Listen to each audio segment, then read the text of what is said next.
Okay sir, بتائیں کہ اردو غزل کے موجودہ جو ہے رجحانات کیا ہے؟ دیکھیں ابھی یہاں پر لوگ جو ہے وہ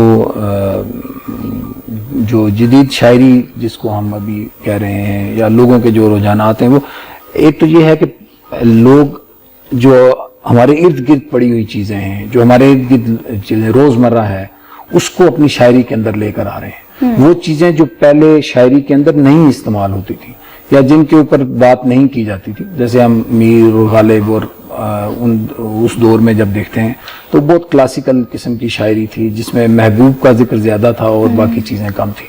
مگر اب جو ہے لوگوں نے ان چیزوں کے اوپر بھی بات کرنا شروع کیا، ان چیزوں کو بھی غزل کے اندر موضوع بنایا ہے جو بہت عام سی شاید لگتی تھی۔ تو یہ جو غزل کا رجحان ہے وہ بنیادی طور پہ اسی طرف ہے کہ یہ اور زیادہ چیزوں کو اپنے اندر سمو رہی ہے، اور یہ غزل کے زندہ رہنے کی ایک نشانی بھی ہے اس میں، کہ یہ اسی لیے غزل جو ہے وہ آج تک زندہ ہے اور زندہ رہے گی، کہوں گا کہ اس کے اندر ایبزارب کرنے کی جو صلاحیت ہے وہ بہت زیادہ ہے۔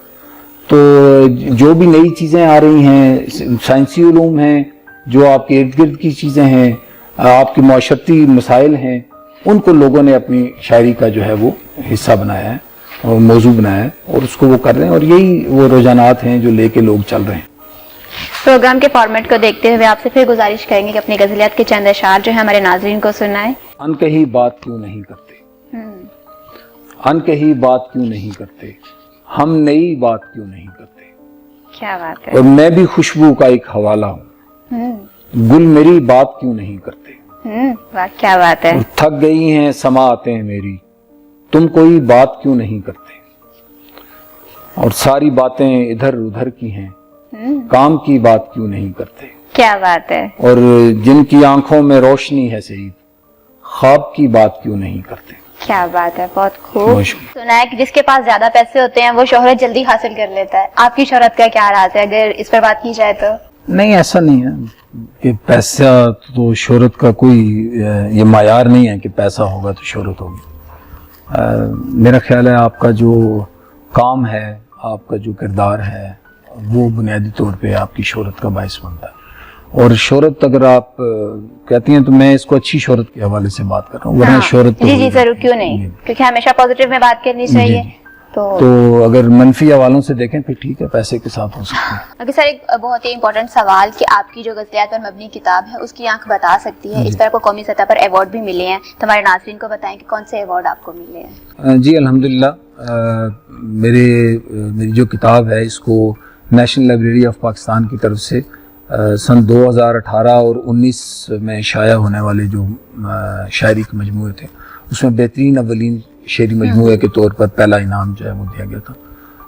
اس ایوارڈ کا نام تھا مفکر پاکستان ایوارڈ، اور یہ پہلا ایوارڈ تھا جو نیشنل لائبریری آف پاکستان نے اس کا اجرا کیا تھا، اور میرا خیال ہے انہوں نے بتایا تھا کہ اس کو ہر 2 سال کے بعد جو ہے وہ یہ دیا کریں گے، اور پھر اس کے بعد ناصر کاظمی ادبی ایوارڈ جو ہے وہ بھی اس کتاب پر مجھے ملا۔ شاعر اور خودکشی کا اتنا گہرا تعلق کیوں ہوتا ہے؟ اگر شاید خودکشی نہ بھی کرے تو خودکشی کے خیالوں سے چھٹکارا حاصل نہیں کر پاتا، اس کے بارے میں کیا کہنا چاہیں گے آپ؟ میں ذاتی طور پر اس رویے کے شدید مخالف ہوں اس کا۔ شاعر حساس ہوتا ہے، اور یہ حساسیت یقیناً شاید اسے کہیں مایوسی کی طرف بھی لے جاتی ہوگی، لیکن اسے لے کر نہیں جانا چاہیے۔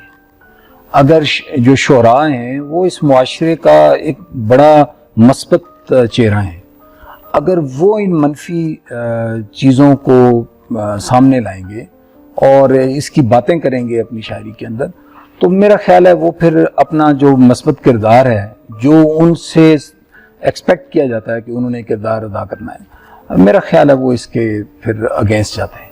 شاعر کو تو امید دلانی ہے لوگوں کو، مایوسی نہیں پھیلانی۔ اگر اس نے مایوسی پھیلانی ہے اپنے عمل سے یا اپنے کلام سے، شاعری سے، تو میرا خیال ہے پھر اس کو یہ کام چھوڑ دینا چاہیے، شاعری چھوڑ دینی چاہیے۔ ہم دیکھیں پھر اگر آپ نے نیگیٹیوٹی کرنی ہے تو پھر نہیں کرنا چاہیے، یہ حوصلہ پیدا کرنا ہے۔ شاعر اپنی شاعری سے دوسروں کو جو ہے ان کے لیے مشعل راہ ہونا چاہیے کہ جی اس طرح جو ہے زندگی ہے، وہ زندگی کا ایک بہت اچھا نظریہ پیش کرتا ہے، تو وہ جو نظریہ ہے اگر اس کے اندر یہ خودکشی کی چیزیں آنے لگیں گی تو میرا خیال ہے یہ غلط۔ باقی ٹھیک ہے، حساس ہوتا ہے اور اس حساسیت کے حوالے سے شاید بعض اوقات ایسے اسٹیپ لے لیے ایسے جاتے ہیں جو جاتے ہیں۔ آپ لوگ نہیں بھی کرنا چاہتے جی۔ پریکٹیکلی، لیکن جی۔ مائنڈ جو سینسیٹیو ہونے کی وجہ سے ہو جاتے ہیں۔ جی۔ اوکے سر، بہت ہی امپورٹنٹ سوال ایک کہ ڈاکٹر ضمیر اختر نقوی صاحب نے کہا ہے کہ گلو شاعری کیا حسن ہے، کس حد تک آپ جو ہے اس بارے میں کہنا چاہیں گے؟ نہیں، میں تو اس کو نہیں سمجھتا کہ غلو جو ہے وہ اس شاعری کا حسن ہوتا ہے۔ جی، ہاں، وہ ان کی اپنی رائے ہے، ان کی وہ رائے، کہہ سکتے ہیں جی۔ تو آپ اس پہ اپنے جو ہیں وہ آرگومنٹس اوپینین نہیں دینا چاہیں گے؟ نہیں، میرا نہیں خیال۔ اوکے سر، سوال یہیں پہ وائنڈ اپ ہوتا ہے۔ جو ہے پروگرام اپنے اختتام کو پہنچا، لاسٹ میں آپ اپنی غزل کے چند اشعار ہمیں سنائیں۔ اکثر یار نے آنکھیں کھولی، ہجر آزار نے آنکھیں کھولی، میں نے کہا منصور ہوں میں بھی، جھٹ سے دار نے آنکھیں کھولی، کیا بات ہے۔ اور جوں ہی مسیحا نے لب کھولے، مجھ بیمار نے آنکھیں کھولی، اور تب دستک سر پھوڑ چکی تھی جب دیوار نے آنکھیں کھولی، کیا بات ہے۔ اور بینائی نے شور مچایا اور اظہار نے آنکھیں کھولی، اور میری جیب میں سکے کھنکے اور بازار نے آنکھیں کھولی، کیا بات ہے۔ اور پہلے پہلے میں جاگا تھا پھر دو چار نے آنکھیں کھولی، اور میں نے اپنا راز بتایا اندھے غار نے آنکھیں کھولی، کیا بات ہے، اور بہت چور خزانہ لوٹ چکے تو چوکی دار نے آنکھیں کھولی۔ کیا بات ہے۔ بہت شکریہ۔ اوکے سر، لاسٹ میں ایک سوال جو اپنے پروگرام میں آنے والے تمام شعراء کرام سے میں کرتی ہوں کہ ہمارا سیگمنٹ جو دیار حرف ہے، اس کے بارے میں آپ کیا کہنا چاہیں گے، کیا رائے ہے آپ کی اس کے بارے میں؟ میں ہمیشہ سے جو ادبی سرگرمیوں کے حوالے سے جو لوگ بھی کام کر رہے ہیں، میں ان کے کام کو سراہتا بھی ہوں اور سراہنا چاہیے، کیونکہ یہ وہ دور گزر رہا ہے جس میں ادب کے حوالے سے جو قومی سطح کے اوپر یا قومی جو چینلز ہیں جیسے پی ٹی وی ہے ہمارا یا باقی، آلموسٹ کام بالکل نہیں ہو رہا۔ تو جو ادیب اور ہیں شعراء ہیں، ان کے کام کو سامنے لانے کی ضرورت ہے، اور وہ جو پیغام ان کے کلام میں ہوتا ہے، ان کی رائٹنگ میں ہوتا ہے، وہ پہنچنا چاہیے لوگوں تک، کیونکہ انہوں نے ہی بنیادی طور پہ معاشرے کی تعمیر کا کام جو ہے کرتے ہیں۔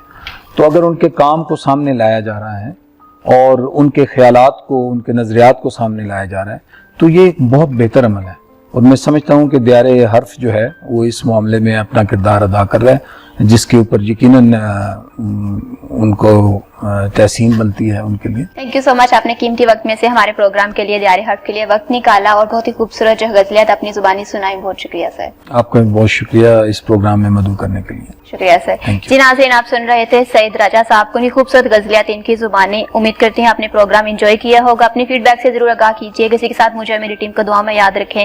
پھر ملیں گے، اپنا بہت سا خیال رکھیں۔ اللہ نگہبان۔